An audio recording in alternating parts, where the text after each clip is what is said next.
ಈಗ ರಾಜ್ಯ ದೇಶ ವಿದೇಶಕ್ಕೆ ಸಂಬಂಧಪಟ್ಟ ಹಾಗಿನ ಕೆಲ ಪ್ರಮುಖ ಸುದ್ದಿಯನ್ನ ಬನ್ನಿ ಕ್ವಿಕ್ ಆಗಿ ನೋಡ್ಕೊಂಬೋಣ.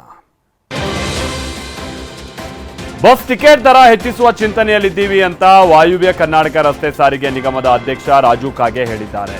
ಶಕ್ತಿ ಯೋಜನೆಯಿಂದ ನಿಗಮ ನಷ್ಟದಲ್ಲಿದೆ. ಕಳೆದ 10 ವರ್ಷಗಳಿಂದ ಬಸ್ ಟಿಕೆಟ್ ದರವನ್ನ ಏರಿಕೆ ಮಾಡಿಲ್ಲ.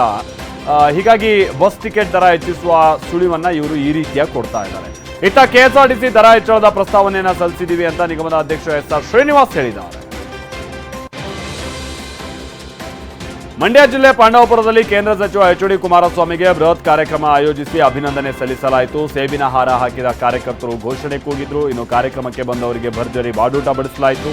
5 ಟನ್ ಮಟನ್, 2.5 ಟನ್ ಚಿಕನ್, ಬೋಟಿ, 1 ಲಕ್ಷ ಮೊಟ್ಟೆಯಿಂದ ಬಗೆ ಬಗೆಯ ಖಾದ್ಯವನ್ನ ತಯಾರಿಸಲಾಗಿದೆ.